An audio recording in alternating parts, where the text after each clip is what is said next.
Sir আসলে ওই আমরা অনেকেই অন্যায় অপরাধ গুনাহ কাজে লিপ্ত হয়ে যায়, সেক্ষেত্রে আসলে তোবার নিয়ম কয়েকটা রয়েছে, কিন্তু তো আমরা অনেকেই এটা জানি না। আসলে তোবা করার নিয়মগুলো কি কি একটু যদি বলতেন দর্শক। জি, থ্যাংক ইউ। তাওবা শব্দের অর্থ হচ্ছে ফিরে আসা, অর্থাৎ আল্লাহর নাফরমানি থেকে আল্লাহর আনুগত্যের পথে ফিরে আসা। তো তাওবা খুবই সহজ একটি কাজ, অর্থাৎ এখানে অনেক ধরনের কোনো আনুষ্ঠানিকতার প্রয়োজন নাই, খুবই সহজ। ইসলাম বলছে যখনই অন্যায় হয়ে যায়, অপরাধ হয়ে যায়, সাথে সাথে আল্লাহর কাছে তাওবা করতে হয়। অর্থাৎ মূল কথা হচ্ছে অপরাধের জন্য অনুতপ্ত হতে হবে, আন্নাদামু আলাল মাসিয়া, এবং আল্লাহ সুবহানাহু ওয়া তাআলার কাছে এই মর্মে ওয়াদা করতে হবে যে আমি এই কাজ আর করব না, এবং আল্লাহর কাছে ক্ষমা চাইতে হবে।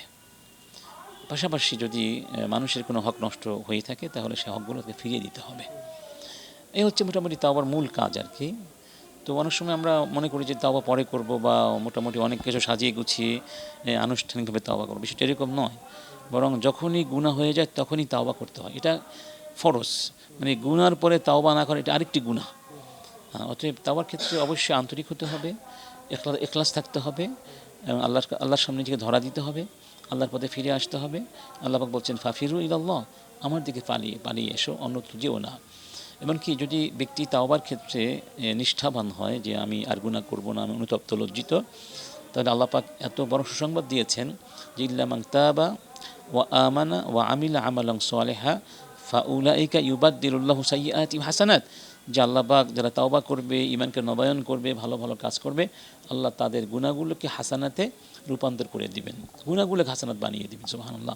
অন্য আয়াতে বলা হয়েছে ওয়াল্লাযীনা ইযা ফাআলু ফাহিশাতান আও যালামু আনফুসাহুম যাকারুল্লাহ ফাস্তাগফারু লিযুনুবিহিম ওয়া লাম ইয়াগফিরুয যুনুবা ইল্লাল্লাহ ফাস্তাগফারু লিযুনুবিহিম ওয়া লাম ইউসিররু আলা মা ফাআলু ওয়া হুম ইয়ালামুন।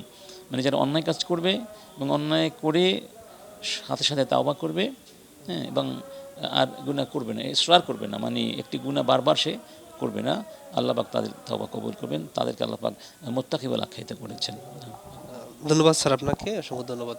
যে দর্শক আরা যে তোবালয়ের অনেকেই অনেক রকম মানে মনোভাব চিন্তা ভাবনা করিলাহি, কিভাবে তোবা করছম, কিভাবে ফিরিয়ে এসছম, তোবালে হন নিয়ম আছে কিনা, অনরা এই পর্যন্ত তাহাই যে তোবা কেমন কেমন করম ফুরিব, কিভাবে আল্লাহর হাসে আর গুণের পরে ফিরিয়ে ফুরিব, ইন হই স্যার অসংখ্য ধন্যবাদ জানাই।